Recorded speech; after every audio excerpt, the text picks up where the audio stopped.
Tentang judulnya apa? Hijrah kok masih gelisah ya? Hijrah kok masih gelisah.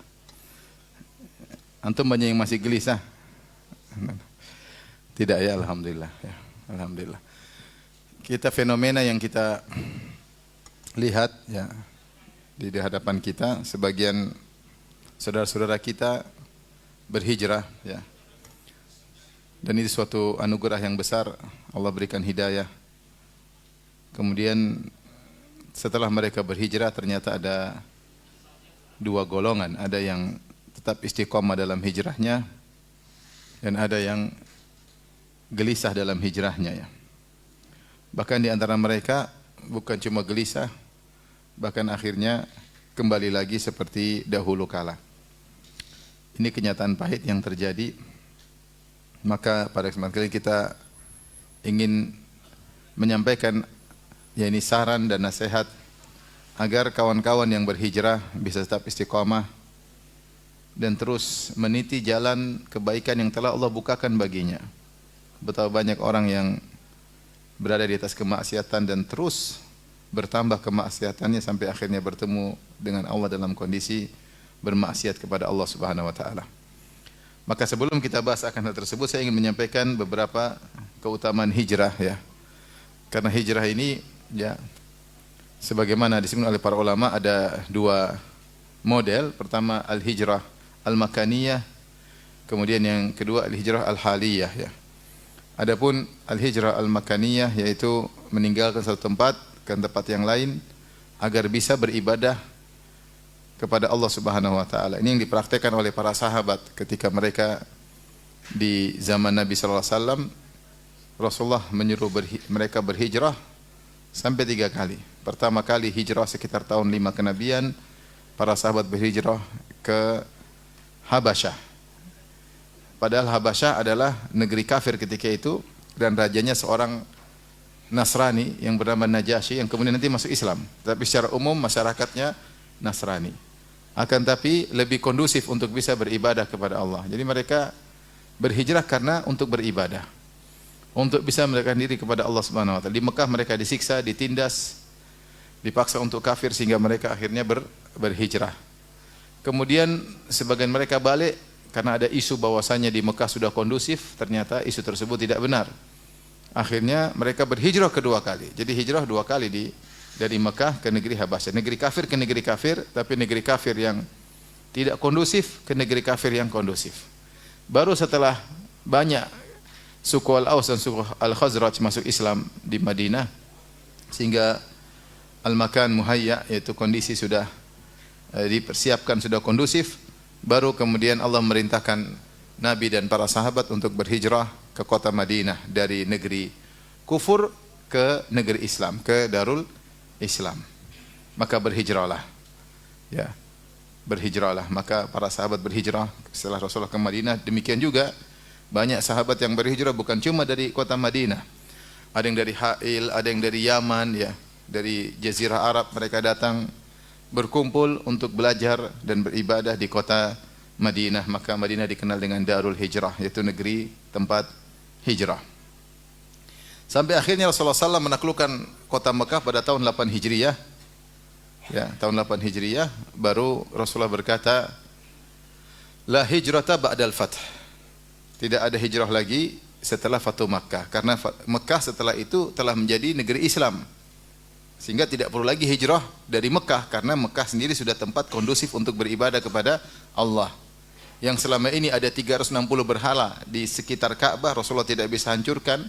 Rasulullah baru hancurkan pada tahun 8 Hijriah ketika beliau menaklukkan kota Mekah. Maka seluruh berhala yang ada di sekitar Ka'bah berjumlah 360, Rasulullah jatuhkan semuanya. Maka setelah itu kota Mekah terus menjadi negeri Islam. Bahkan ada yang ulama berkata sampai hari kiamat kota Mekah akan menjadi negeri Islam, karena Rasulullah bersabda, "La hijrata ba'dal fath." Tidak ada lagi hijrah dari Mekah, karena Mekah akan senantiasa menjadi negeri Islam. Ini disebut dengan al-hijrah al-makaniyah, hijrah meninggalkan suatu tempat ke tempat yang lain. Tujuannya apa jelas? Tujuannya buat apa? Untuk bisa beribadah kepada Allah. Makanya orang yang mampu untuk berhijrah tidak mau berhijrah, maka Allah tegur.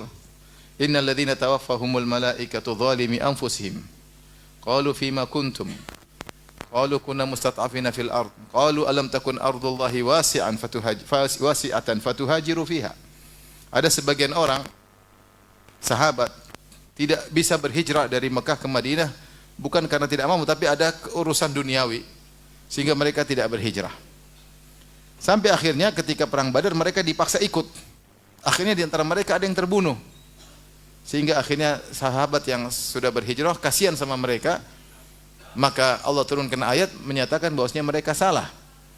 Mereka tidak berhijrah dalam kondisi menzalimi diri mereka padahal mereka mampu berhijrah. Ya. Mereka berkata, kenapa kalian tidak berhijrah? Kata mereka, kunna mustata'afina fil ard. Kami dulu dalam kondisi ditindas, dalam kondisi lemah. Maka dikatakan kepada mereka, alam takun ardullahi wasi'atan fatuhajiru fiha. Bukankah bumi Allah luas kalian bisa berhijrah? Kenapa bertahan di sana? Maka ada seorang ternyata tinggal suatu tempat, dia tidak bisa beribadah. Dia mungkin tidak bisa berjilbab. Ya, anak perempuan tidak bisa berjilbab, kemudian sulit untuk sholat, tidak bisa sholat Jumat. Kemudian dia bertahan di sana karena urusan duniawi, maka orang ini tercela.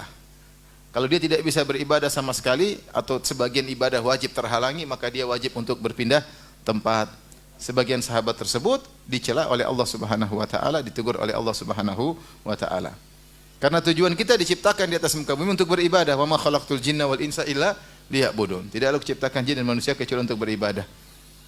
Jika tidak bisa beribadah di suatu tempat,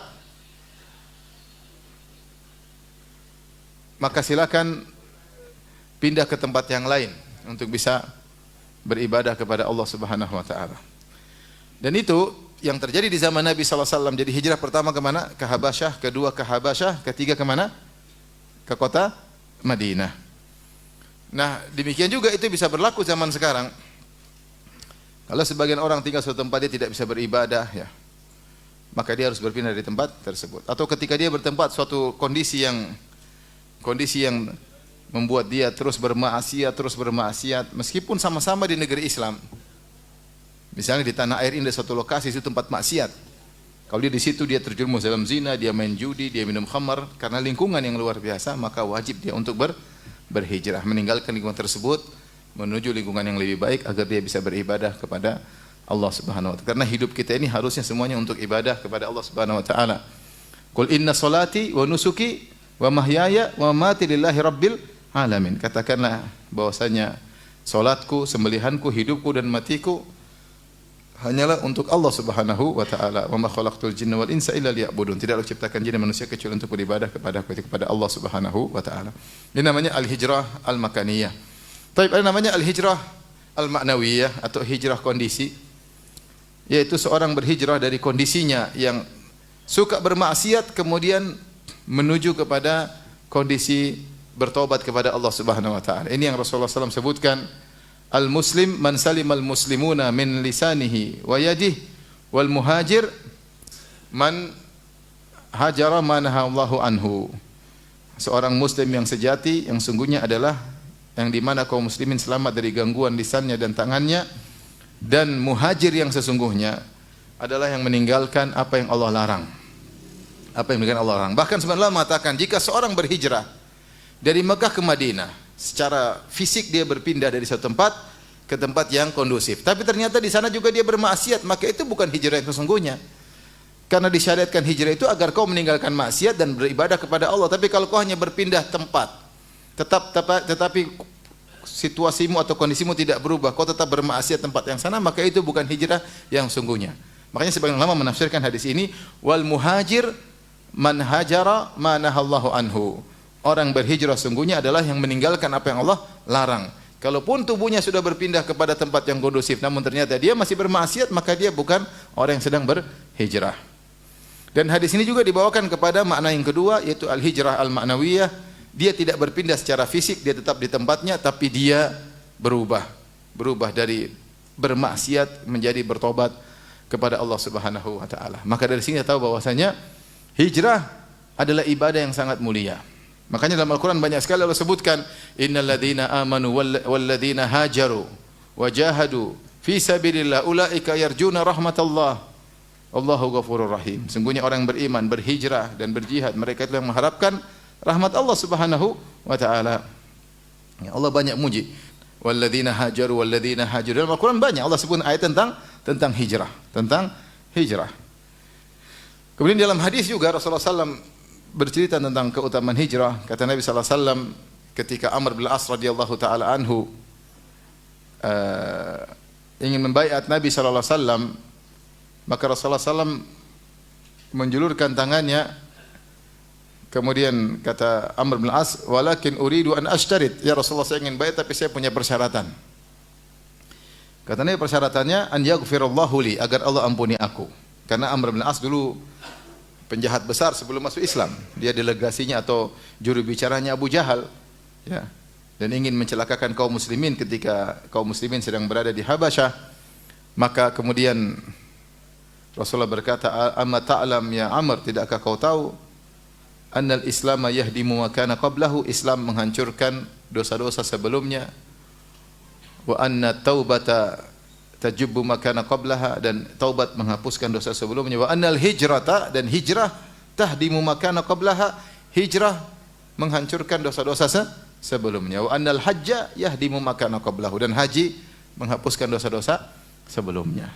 Jadi seorang bermaksiat misalnya 50 tahun, kemudian dia baru sadar, umur dia 51 atau umurnya 60, kemudian dia sadar, maka dia berhijrah, maka seluruh dosa-dosa yang terlalu akan diampuni oleh Allah Subhanahu wa taala.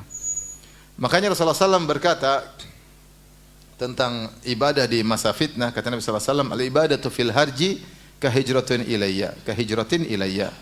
Beribadah di musim fitnah seperti zaman sekarang, orang sibuk dengan fitnah, lihat medsos, mengikuti perkembangan fitnah, ikut komentar, melihat komentar, membantah komentar yang tidak bermanfaat, fitnah syahwat, fitnah syubhat, fitnah dunia dan macam-macamnya.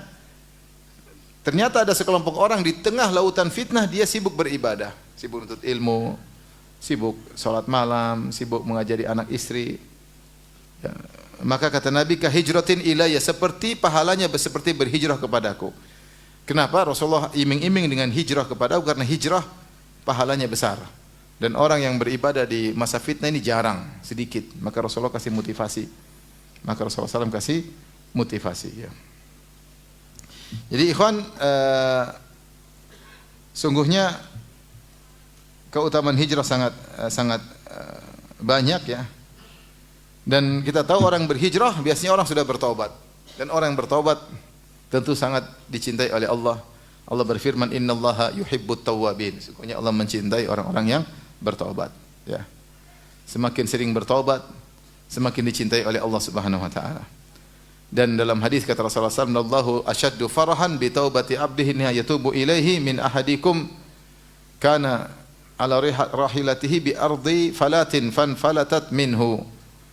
Kata Nabi, Allah lebih gembira dengan taubatnya seorang hamba kepada Allah daripada gembiranya seorang laki yang sedang membawa ontanya di tengah padang pasir, tiba-tiba ontanya pergi. Wa 'alaiha ta'amuha syarabuhu, sementara makan dan minuman bekalnya dalam bersafar tersebut ada di bawah oleh ontanya. Ternyata ontanya pergi sekaligus membawa makan dan minuman bekalnya tersebut.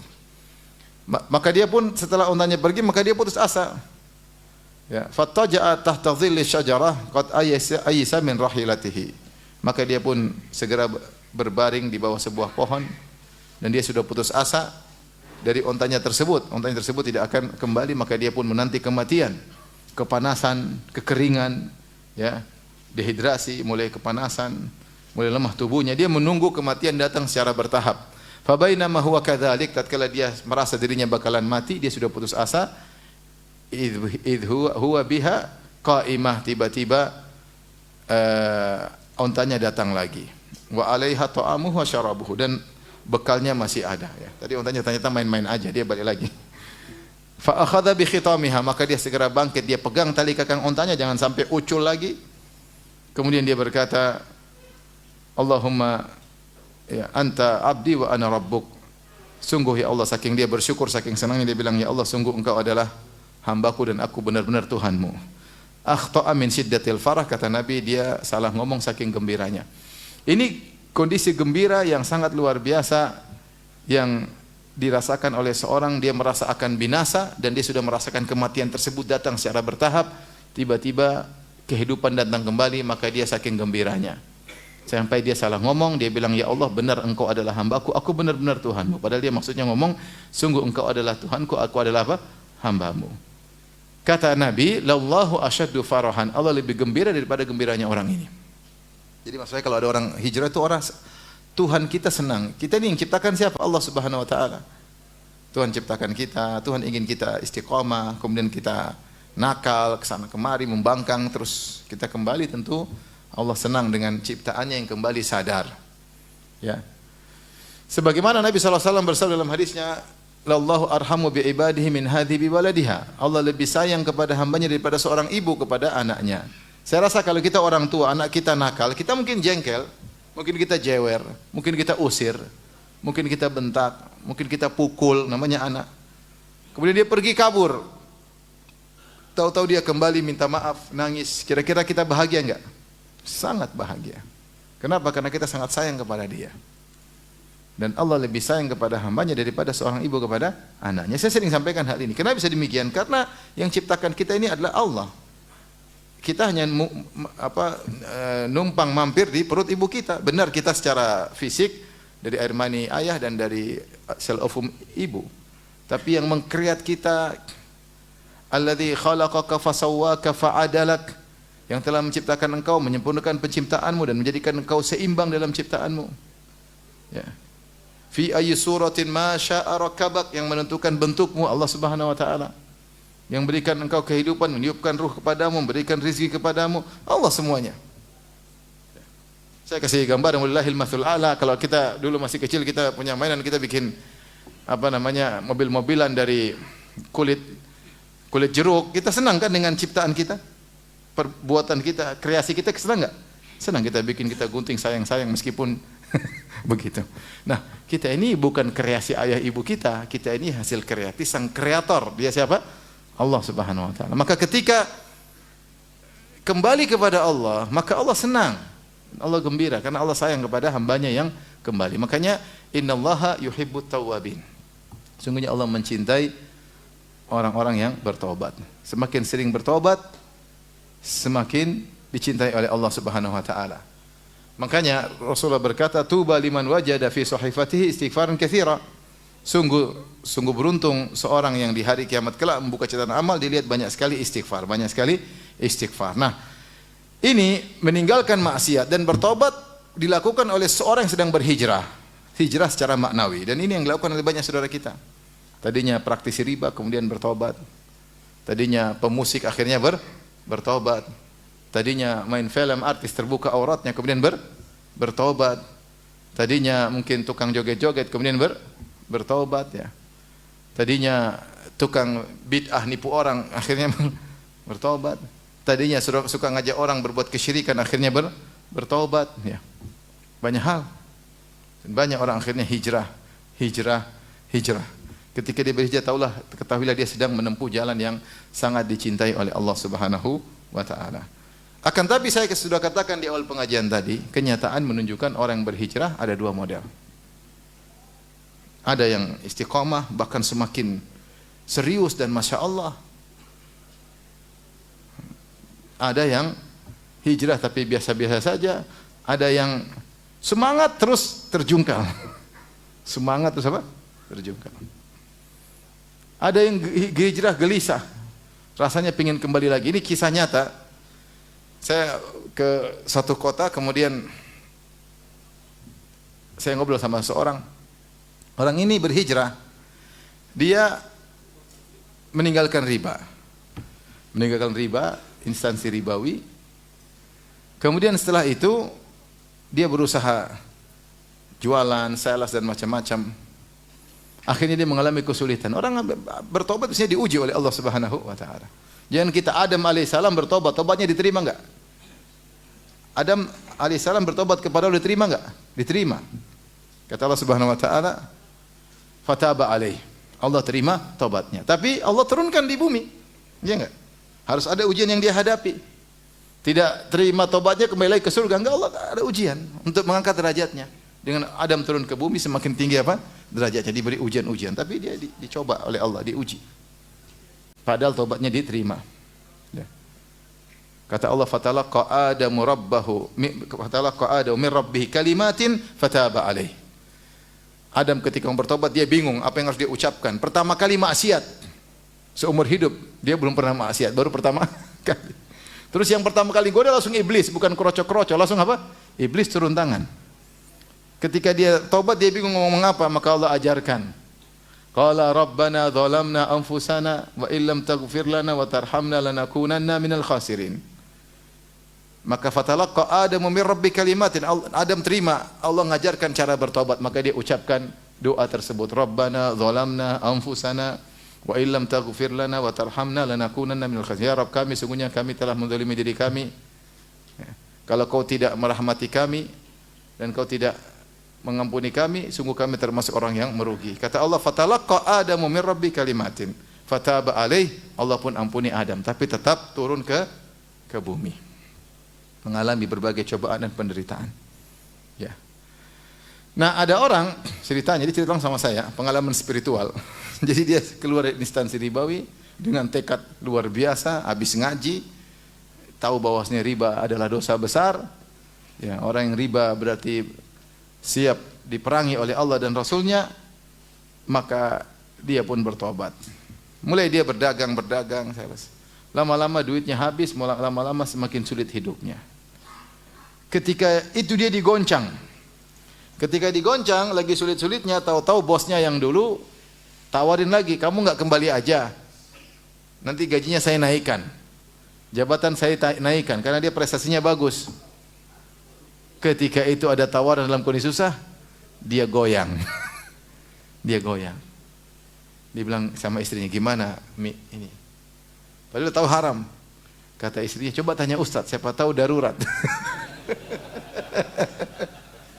Goyang orang. Goyang. Ingin kembali lagi.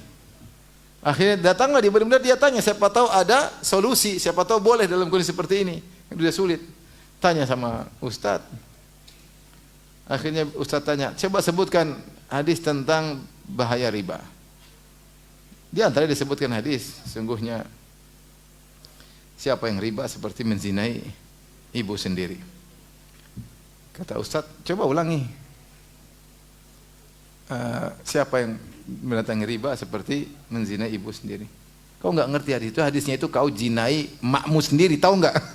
Akhirnya dia kaget, akhirnya dia tinggalkan dan sekarang dia alhamdulillah baik dalam kondisi bisa mencari ma'isyah dan bertahan di atas hijrahnya. Jadi kondisi banyak buat orang akhirnya ragu, ya, sehingga gelisah dan kembali lagi kepada masa lalunya. Ini yang mau kita bahas. Apa poin-poin yang harus kita perhatikan atau saudara-saudara kita perhatikan agar kita bisa bertahan dalam hijrah istiqamah. Karena istiqamah ini berat, ya. Taib. Pertama tadi sudah kita jelaskan agar kita bisa istiqamah. Kita harus tahu bahwasanya orang berhijrah dicintai oleh Allah Subhanahu wa taala. Dia sedang mendekatkan diri kepada Allah Subhanahu wa taala. Dan Allah telah memilih dia untuk berhijrah di antara sekian mungkin juta manusia yang tidak berhijrah-hijrah. Yang tenggelam dalam maksiat, ya, kemudian meninggal dalam kemaksiatan tersebut, bertemu dengan Allah pada alam berikutnya dengan pertemuan yang mengerikan. Karena bertemu dengan Allah dalam kondisi membangkang perintahnya, melanggar larangannya. Sementara dia, Allah telah pilih sehingga dia meninggalkan dunia hitam, ya, dunia gemerlap malam, ya, meninggalkan berbagai macam maksiat, ya. Allah telah milih dia. Subhanallah, saya pernah ditelepon sama seseorang, Ustaz, saya pemusik Ustaz. Saya tahu musik haram Ustaz, tapi saya mau kembali lagi Ustaz. Ada Ustaz yang bilang boleh Ustaz, haram atau tidak? Saya biar mantap Ustaz, haram saya bilang. Ayo udah, makasih Ustaz jazakallahu. Jadi goyang mau kembali lagi. Goyang. Padahal orang pemusik tahu bahwasanya musik itu melalaikan. Enggak usah dikasih tahu, dalilnya pun dia tahu.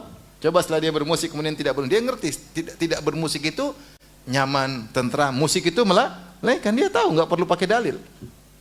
Tapi karena kebutuhan duit, BU, butuh apa? Butuh uang, dia pingin kembali lagi. Dia pingin kembali lagi. Taib. Jadi pertama agar kita bisa kokoh dalam hijrah, Yang pertama yaitu kita harus tahu bahwasanya hijrah itu pahalanya besar. Apa yang sudah kita geluti dunia hitam mungkin puluhan tahun atau sekian tahun, ya, maka semuanya dibersihkan oleh Allah Subhanahu wa taala. Ada seorang ibu-ibu cerita tentang seorang artis terkenal yang kemudian hijrah. Tapi artis tersebut benar-benar istiqomah dalam hijrahnya. Sampai dia tidak malu lagi kembali ke masa lalunya, bahkan dia malu dengan masa lalunya. Bahkan dia pernah ketemu istri juga cerita bagaimana sedih, masih ada banyak di YouTube film-film yang pernah dia lakoni, ya. Tapi tetap bertahan, bahkan dia jualan jilbab, jual sederhana, jual kalau nggak salah jual makanan juga, ya. Sebagian teman-teman Masya Allah beli, ya, sebagai bentuk membantu dia, ya, karena berat dari dunia mungkin gemerlap dengan kemewahan kemudian berubah menjadi hidup yang apa? Sederhana. Tapi dia bertahan sampai sekarang, saya tahu dia bertahan. Luar biasa. Berat tapi dia bertahan karena Allah Subhanahu wa taala. Karena pahala hijrah ini pahalanya apa? Besar. Ini yang pertama. Yang kedua, seorang berhijrah agar dia istiqomah, dia harus ikhlas karena Allah. Jadi hijrah bukan cuma ikut-ikutan, bukan karena trendy, ya. Bukan karena lihat ada orang hijrah kok tambah kaya, saya ingin juga kaya seperti dia. Enggak. Kamu hijrah karena kamu takut mati dalam kondisi su'ul khatimah. Kamu hijrah supaya kamu bertobat bertemu dengan Allah dalam kondisi husnul khatimah. Makanya kalau hijrahnya bukan karena Allah, terkadang dia tidak bisa istiqamah. Karena niatnya bukan karena Allah. Rasulullah SAW bersabda, "Innamal a'malu binniyat wa innamal likulli imri'in ma nawa." Sungguhnya amalan tergantung niat. Dan setiap masing-masing mendapatkan sesuai dengan niatnya. Faman kanat hijratuhu ila Allahi wa rasulihi fa hijratu ila Allahi wa rasulihi. Siapa yang hijrahnya karena Allah dan Rasulnya, sungguhnya dia sedang berhijrah karena Allah dan Rasulnya. Jadi mendapatkan pahala dari Allah dan Rasulnya. Jadi ikhlas. Bukan karena riya, bukan karena duniawi. Contoh hijrah karena dunia, Rasulullah sebutkan, wa man kanat hijratuhu lidunya, ya, yusibuha lidunya yusibuha aw imra'atin yankihuha. Siapa yang berhijrah karena ingin dapat dunia atau karena ingin menikahi seorang wanita, fa hijratu ila ma hajara ilaih, maka dia akan mendapatkan sesuai dengan apa yang diinginkan. Ya, orang berhijrah terkadang bukan karena Allah tapi karena duniawi. Karena wanita, ya. Hijrah apa? Supaya bisa nikahi si akhwat itu misalnya. Atau hijrah meninggalkan rokok bukan karena rokok haram tapi takut kena penyakit paru-paru. Ini namanya berhijrah karena duniawi. Dia hijrah tidak mau berzina bukan karena Allah tapi karena takut kena penyakit AIDS. Sama, ini berarti berhijrah bukan karena Allah Subhanahu wa taala. Dia berhijrah karena teman-temannya semua sudah berhijrah, tinggal dia sendirian tidak berhijrah. Dia enggak enak, kok kamu belum hijrah juga? Akhirnya dia meninggalkan instansi ribawi bukan karena Allah tapi karena enggak enak ditanyain terus. Jangan, hijrah jangan seperti ini. Niatkan, luruskan tekad bahwasanya saya berhijrah karena Allah Subhanahu wa taala. Sejauh mana kadar kita niat karena Allah, sejauh itu pula kadar Allah menolong kita. Sejauh mana kita semakin jauh dari Allah, semakin ditinggalkan oleh Allah Subhanahu wa taala. Seluruh ibadah kita harus ikhlas kepada Allah. Di antara ibadah yang adalah hijrah. Hijrah. Ya, maka hijrah bukan cuma trendy ikut-ikutan. Enggak, kita hijrah dengan ilmu benar-benar karena Allah Subhanahu wa taala. Ini poin kedua. Jadi pertama tadi menghadirkan pahala yang besar bagi orang yang hijrah. Yang kedua tadi adalah karena Allah Subhanahu wa taala hijrahnya.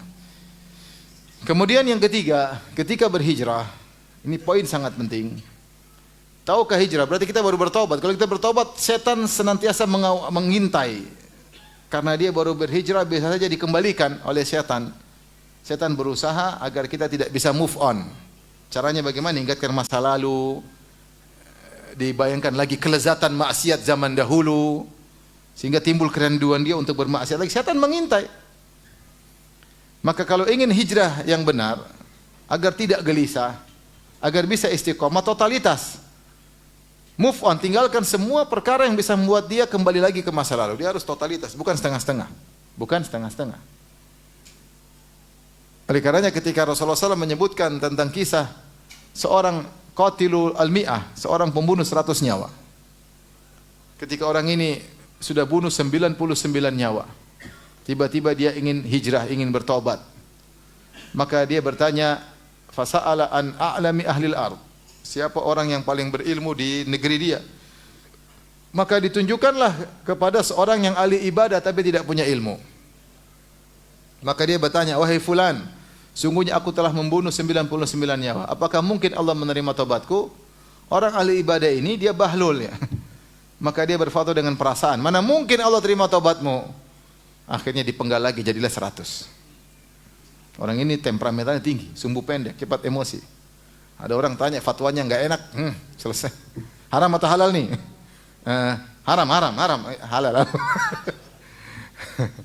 Ketika dia bilang tidak mungkin diterima karena fatwa salah, ikut perasaan. Yang sebagian orang kalau tidak punya ilmu fatwa dengan perasaan. Akhirnya disembelilah jadi 100. Dan ternyata dia masih pingin penasaran. Dia belum bertemu dengan orang yang ahli ilmu. Maka dia cari lagi. Karena dia usaha, akhirnya Allah tunjukkan dia kepada seorang yang ahli ilmu. Maka dia bertanya, apakah saya masih bisa bertobat? Kata orang ahli ilmu tadi, siapa yang menghalangi engkau dari tobat? Tobat tidak akan terputus. Tapi tinggalkanlah negerimu dan menujulah ke negeri orang-orang soleh. Fa'budillaha ma'ahum. Beribadalah kepada Allah bersama mereka. Sini, di antara kecerdasan orang alim ini, selain dia menjelaskan hukum, bahwasanya tobatmu bagaimanapun masih bisa diterima. Dosa apapun, syirik, membunuh, apapun, kalau bertobat bisa diterima. Yang kedua, dia kasih solusi. Cara hijrah yang benar, kau harus move on. Tinggalkanlah orang yang pernah kau bersama mereka, karena akan membuat engkau mengingat masa lalu yang bisa menggelitikmu untuk kembali lagi. Dan pergilah kepada komunitas baru yang rajin ibadah sehingga kau terbawa dengan lingkungan yang baru. Maka berjalanlah orang tersebut menuju, dia belum beribadah, masih berjalan menuju tempat tersebut. Tengah jalan dia meninggal dunia. Maka datanglah malaikat rahmat dan malaikat azab. Ya. Maka mereka pun berselisih. Kata malaikat rahmat, ini masuk surga. Ya. Karena dia sedang menuju ke negeri yang baru. Kata malaikat azab, enggak, dia belum beribadah. Belum apa? Belum apa-apa, masuk neraka. Akhirnya datang seorang malaikat menjelma jadi manusia, menjadi hakim di antara mereka. Kata malaikat, ukur mana jarak lebih dekat, ke negeri yang dituju, komunitas baru atau komunitas lama. Akhirnya diukur, ternyata lebih dekat kepada komunitas apa? Baru. Akhirnya dia masuk, diambil ruhnya oleh malaikat rahmat. Jadi malaikat maut sudah cabut, tinggal mau siapa yang terima ini? Kan malaikat maut tugasnya cabut. Setelah itu ada yang menerima ruhnya. Malaikat rahmat atau malaikat apa? Azab. Subhanallah, orang ini belum sampai ke tempat hijrahnya dia sudah meninggal, tapi niatnya sudah ada. Dan Allah berfirman, "Wa man yakhruj min baitihi muhajiran ila Allah, thumma yudrikuhul maut, faqad waqa'a ajruhu 'ala Allah." Siapa yang keluar dari rumahnya niatnya berhijrah meskipun belum sampai tujuan, dia meninggal di tengah jalan, maka dia telah mendapatkan pahala apa? Hijrah. Tapi kita ambil sampai di sini bahwasanya hijrah itu harus move on, harus totalitas. Setelah totalitas, jangan coba-coba untuk mengenang masa lalu. Karena tidak ada yang ragu bahwasanya dalam maksiat ada kelezatan. Dan betapa banyak orang akhirnya mundur kembali ketika dia ingat tentang masa lalu, tidak bisa move on. Saya ketemu kawan, dia kerja, kemudian bisnismen, kemudian dia hijrah. Ketika ada bisnis yang bermasalah, hal-hal yang haram, dia hijrah. Kata dia, Ustaz, saya totalitas, saya tinggalkan semua, HP saya ganti, semua nomor teman-teman kolega saya hapus semuanya. Saya takut kembali lagi. Saya hapus semua. Sudah saya bikin bisnis baru, dunia baru, benar-benar saya lupa dengan mereka sama sekali, totalitas. Kalau tidak bisa tergoda tadi. Coba tanya Ustaz, siapa tahu riba boleh. Goyang. Yang tadi, Ustaz, ini musik halal enggak Ustaz ya? Pingin main lagi. BU lagi butuh apa? Butuh uang. Butuh uang. Ada kawan juga ini orang lain lagi, ya. Direktur, kemudian dia hijrah, kemudian kerja biasa-biasa, kadang susah setengah mati. Ustaz, saya dapat dipanggil lagi sama bos Ustaz. Tawaran gaji lebih gede. Wah, goyang. Subhanallah. Maka ketika hijrah harus move on. Dan seorang yang cerdas, dia tahu, ya, min fiqhil abdi, di antara fikih seorang hamba, dia tahu kapan bertambah imannya dan kapan merosot imannya, dia ngerti. Kita insya Allah tahu, saya kalau begini merosot iman saya. Saya kalau ngobrol sama si fulan, iman saya merosot. Saya kalau gaul sama dia, iman saya merosot. Saya kalau nonton acara begini di YouTube, iman saya merosot. Saya kalau nonton acara begini di YouTube, iman saya naik. Seorang tahu. Pengalaman dia ngerti. Saya kalau buka channel ini, saya iman naik. Kalau saya buka channel iman, saya merosot. Dia tahu. Saya kalau liburan di kota ini, iman saya merosot. Tapi kalau saya liburan di kota itu, iman saya terjaga. Seorang ngerti. Saya kalau makan malam di kuliner di restoran itu, alhamdulillah aman. Di restoran satunya, iman saya goyang. Terlalu banyak maksiat yang saya lihat. Seorang ngerti, cuma dia mau atau tidak, kadang dia ikut syahwat dia. Seorang harusnya ngerti. Maka hati-hati kalau dia tahu masa lalunya, dia lihat kembali, bisa kembali masa lalu, jangan coba-coba. Jangan coba-coba. Terlalu banyak orang akhirnya terjungkal kembali, terjatuh kembali, terjerumus kembali karena coba-coba mengingat masa lalu. Banyak sekali. Banyak sekali. Di antara kisah yang saya pernah dapati, seorang wanita tanya telepon saya sama istri saya. Dia sudah nikah sama suaminya 15 tahun dan sudah dikaruniai 3 anak. 15 tahun sudah menikah, anak sudah besar-besar. Subhanallah, suaminya main ke dunia maya. Dunia maya, nostalgia. Ternyata suaminya dulu homo. Terus sudah sadar, udah ngaji, menjalani kehidupan normal 15 tahun. Setelah itu dia mulai ingat kembali lagi masa lalunya. Akhirnya dia terjebak dengan syahwat masa lalunya, kelezatan yang dulu. Akhirnya dia terang-terang sama istrinya, akhirnya pisah. Dia tidak saya homo, karena dia sudah berubah penampilan semua. Padahal sebelumnya penampilan ikhwan. Kenapa? Coba-coba untuk membaca masa lalu. Saya pernah di Melbourne, ada seorang, pas musim Ramadan saya ke sana. Ustadz, saya diundang sama kawan-kawan buka puasa Ustadz. Tapi habis buka puasa, mereka minum khamar Ustadz. Jadi buka puasanya minum apa? Minum khamar. Ada yang buka puasa rokok, ada. Tunggu. Allahu Akbar, Allahu Akbar. Dhahabat dhama'u wabtalatil uruqu. Insyaallah. Ada yang begitu. Ada yang ternyata lebih parah, buka puasa minum apa? Minum khamar. Ini kisah nyata dia sama saya. Mungkin di negara kafir kita nggak tahu ya. Dia bilang, Ustaz, sekarang saya diundang lagi apa saya hadir? Terus gimana? Saya pernah hadir, saya minum khamar lagi Ustaz. Janganlah kalau begitu. Jadi dia pernah hadir, ternyata dia tergoda, dia minum khamar lagi. Ramadan tahun lalu. Sekarang Ramadan saya diundang lagi. Jangan. Kalau kau tahu kau pernah jatuh dalam hal tersebut, jangan ulangi lagi. Ini membuat kita gelisah, kita masih memandang ke masa lalu kita yang suram, itu masalahnya. Setan membuat kita menoleh kembali, sehingga teringat kelezatan-kelezatan maksiat masa lalu. Timbullah khayalan-khayalan, umniat, angan-angan yang tidak benar, semuanya hanyalah khayalan. Itu bukan kita pernah sengsara di masa lalu, dan kita sudah merasakan kebahagiaan. Memang namanya hijrah pasti ada ujian-ujian. Kalau kita mau coba nengok masa lalu, kita akan kembali lagi. Maka seorang berusaha harus totalitas. Jangan coba tengok-tengok masa lalu agar hijrahnya sempurna. Kalau perlu seluruh teman-temannya dia blokir, dia cari komunitas baru. Sebagaimana tadi pembunuh 100 nyawa, dia tinggalkan kampung halamannya menuju kampung yang baru, mengenal manusia-manusia baru, komunitas baru agar dia bisa beribadah kepada Allah Subhanahu wa taala. Dan kita tahu manusia ini sangat lemah, dia makhluk sosial, sangat mudah terpengaruh dengan lingkungannya, sangat mudah. Ya. Makanya Rasulullah mengatakan, "Falyanzur ahadukum man yukhalil." Seorang harus selektif siapa yang mau dijadikan temannya. Kemudian di antara agar dia tidak gelisah, dia harus tahu bahwasanya orang kalau beribadah kepada Allah, orang yang bertobat pasti diuji, pasti diuji. Rata-rata teman-teman yang berhijrah rata-rata diuji. Rata-rata diuji.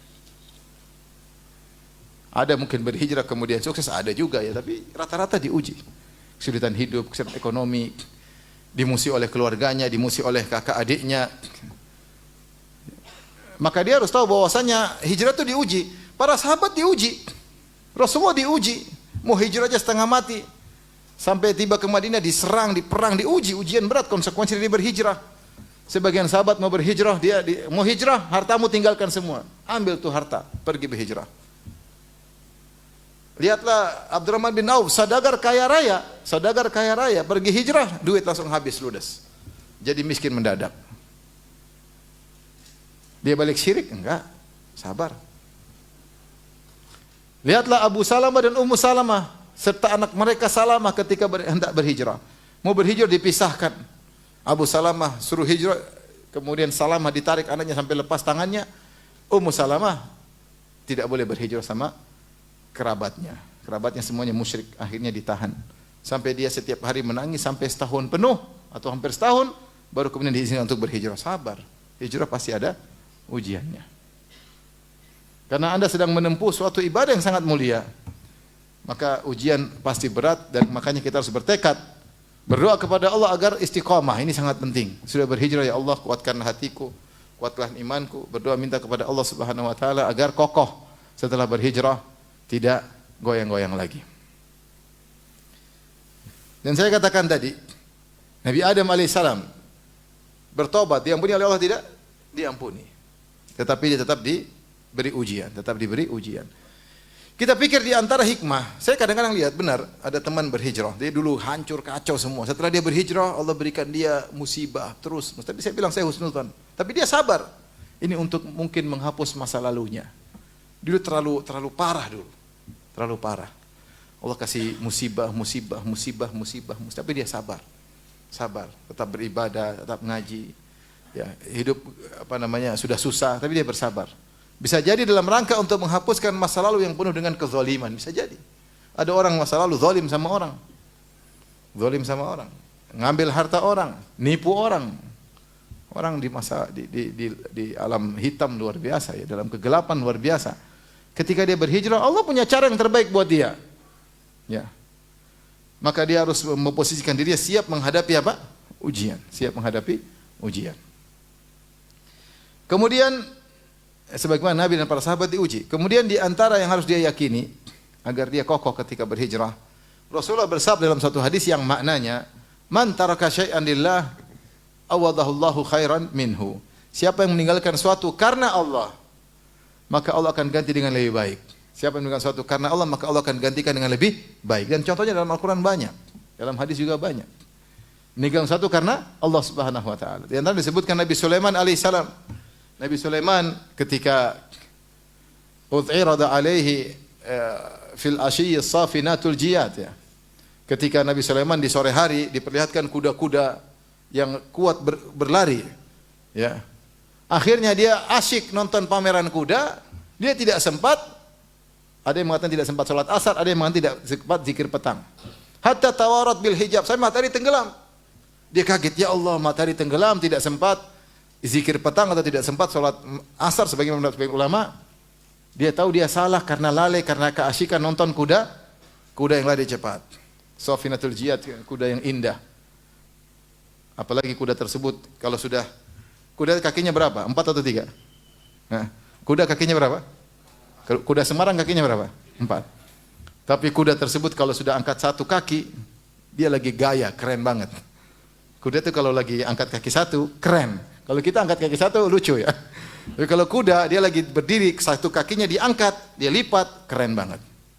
Indah terlihat ya. Indah terlihat. Nah, Nabi Sulaiman alaihissalam terpesona dengan kuda-kuda tersebut, sampai mati tenggelam, dia lupa zikir.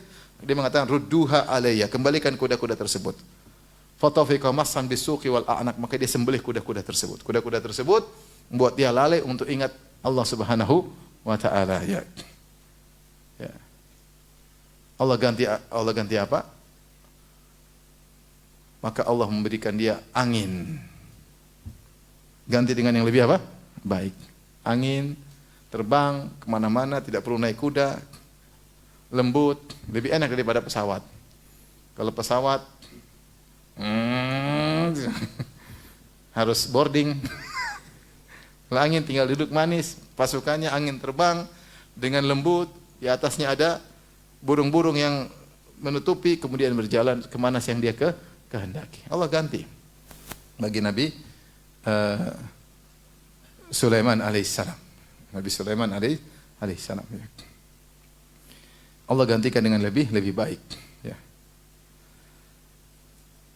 Sebagaimana sebagian ahli tafsir, meskipun tidak riwayat yang sahih, menyebutkan ketika Nabi Yusuf alaihissalam dirayu oleh Imra'atul Aziz yang dikenal dengan Zulekha. Kemudian dia nolak, akhirnya Allah selamatkan dia. Dia meninggal satu karena Allah Subhanahu wa taala. Akhirnya sebagian ahli tafsir menyebutkan Israiliyah, tapi tidak ada dalilnya, cuma sekedar ahli tafsir nyebutin. Setelah itu kemudian suami Zulaikha meninggal, akhirnya sang raja memberikan posisi kepada Nabi Yusuf sebagaimana posisi suaminya sang Zulaikha. Kemudian bagaimana kalau kau nikahi wanita tersebut yang sangat cantik jelita? Akhirnya ketemu lagi dengan siapa? Zulaikha. Kemudian Zulaikha kata Nabi Yusuf, akan begini bagus. Tidak seperti waktu itu haram. Kalau ini apa? Halal. Ya. Allah ganti dengan yang lebih baik, dengan cara yang apa? Yang halal. Ya. Kalau dulu berzina, zina dengan istri orang, tidak benar semuanya. Ya, meskipun riwayatnya tidak ada riwayat yang sahih, tapi sekedar contoh ya. Kalau kita melakukan sesuatu karena Allah akan ganti dengan lebih baik. Ya. Taib, ini harus kita yakini hadis ini. Dan betapa banyak orang ya, ketika dia yakin Allah ganti dengan lebih baik. Saya pernah ketemu seorang, saya pulang haji ketemu dengan dia. Dia bilang, Ustaz, saya penjual tembakau, kebun saya luas. Saya sadar gara-gara nonton video Ustaz, rokok itu haram. Pokoknya saya terima aja lah, saya tidak protes. Langsung habis itu saya benar-benar totalitas, saya buyar, tidak ada lagi dagang tembakau, saya dagang yang lain. Alhamdulillah sekarang saya hampir tiap tahun apa? Haji. Subhanallah. Allah ganti dengan dagangan yang lebih apa? Lebih baik ya. Taib, yang perlu kita yakini, baik tersebut tidak mesti ekonomi lebih baik, tidak mesti. Bisa jadi Allah ganti yang lebih baik, maksudnya kebahagiaanmu, kau lebih apa? Bahagia. Meskipun ekonomi pas-pasan, meskipun ekonomi agak susah, Allah tahu yang terbaik bagi kita. Tapi yakinlah kalau kita ikhlas karena Allah, Allah pasti ganti dengan yang lebih baik, tidak mesti ekonomi kita. Bisa jadi kebaikan dari rezeki yang lain berupa keimanan, berupa kesabaran, berupa rajin untuk ibadah. Dibandingkan kita ingat tentang masa lalu kita yang kemudian hanya foya-foya, hanya buang-buang umur, hanya maksiat, tiap hari menghabiskan umur untuk maksiat yang kalau dibuka catatan amal kita sangat malu sekali kalau diperlihatkan pada hari kiamat kelak ketika kita bertemu dengan Allah, sekarang diganti dengan banyak kebaikan. Tapi banyak orang-orang secara ekonomi juga diganti lebih baik. Saya juga ketemu kemarin seorang beberapa waktu ya, ngisi, kemudian dia bilang, Ustadz, saya pengen cerita spiritual saya. Silahkan. Ceritanya dia kerja suatu perusahaan dan gajinya cukup besar. Kemudian dia ngaji, dia tahu riba itu hukumnya apa? Haram. Maka dia hentikan kerjaannya tersebut.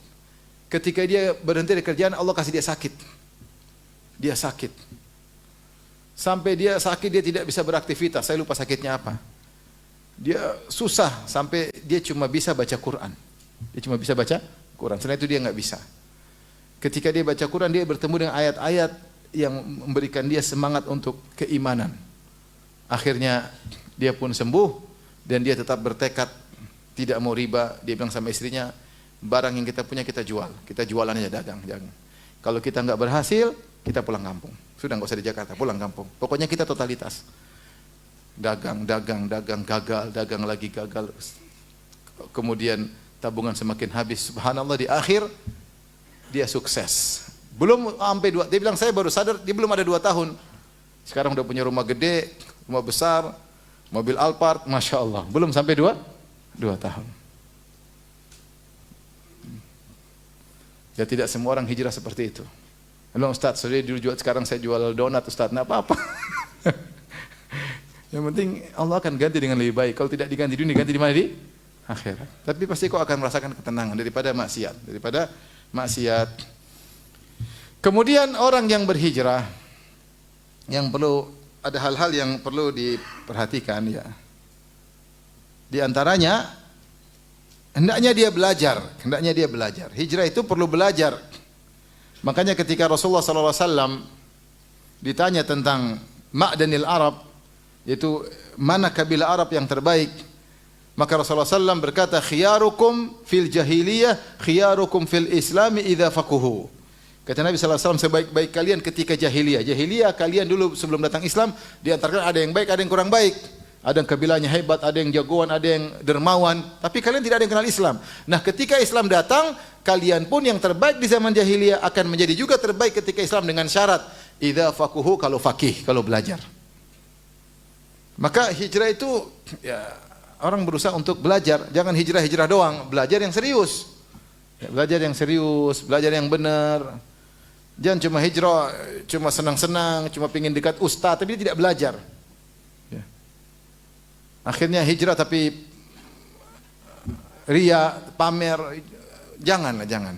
Hijrah yang serius, ikhlas karena Allah. Kita sekarang mulai dari nol, banyak hal yang harus kita perbaiki. Sebagian orang hijrah tapi dia ingin tampil juga, dia sudah karena dia dulu terkenal, dia ingin setelah hijrah tetap terkenal. Hijrah belajar. Berarti kalau kau tetap aja ingin eksis sebagaimana sebelum hijrah, kau tidak totalitas, tapi hijrahmu karena duniawi, masih ragu-ragu. Demikian juga kita dai, kalau ada hijrah jangan juga kita kemudian buat dia, nanti dia imannya enggak kuat. Kalau kita dai jangan orang kita pamerkan dia, kasihan dia juga kadang-kadang enggak kuat, kemudian ria, dia ujub, kan kasihan.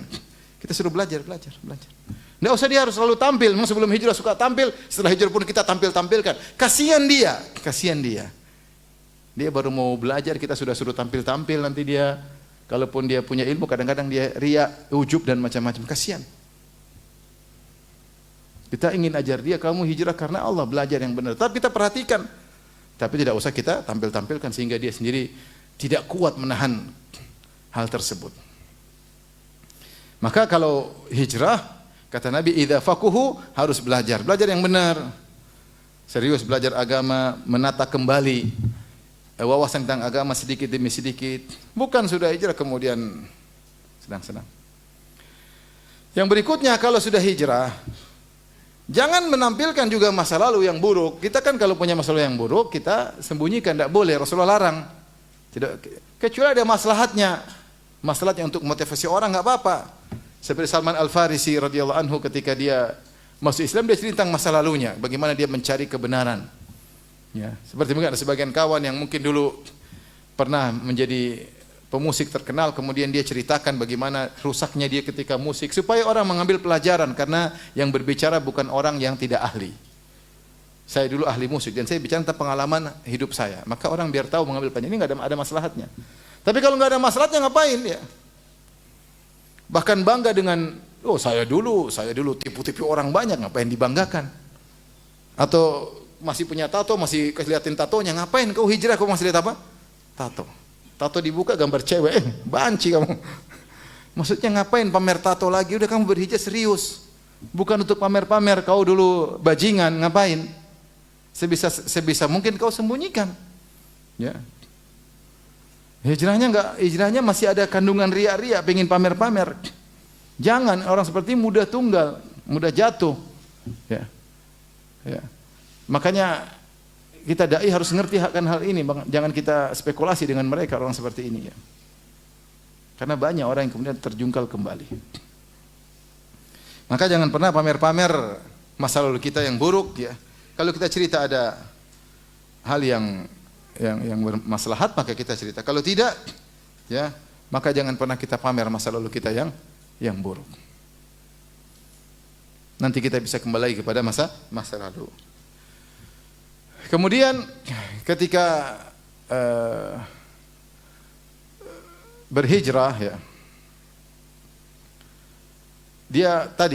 dia berusaha mencari rezeki yang halal semampu dia. Berdoa kepada Allah.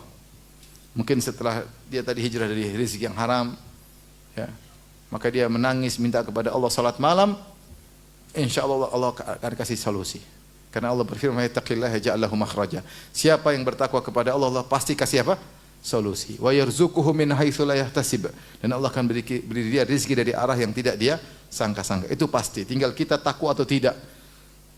Maka seorang berjuang salat malam, berdoa kepada Allah, menangis, berbulan-bulan minta kepada Allah, pasti ada solusi. Bilang, ya Razzaq, Maha memberi rezeki. Aku meninggalkan rezeki karena Engkau ya Allah rezeki yang haram.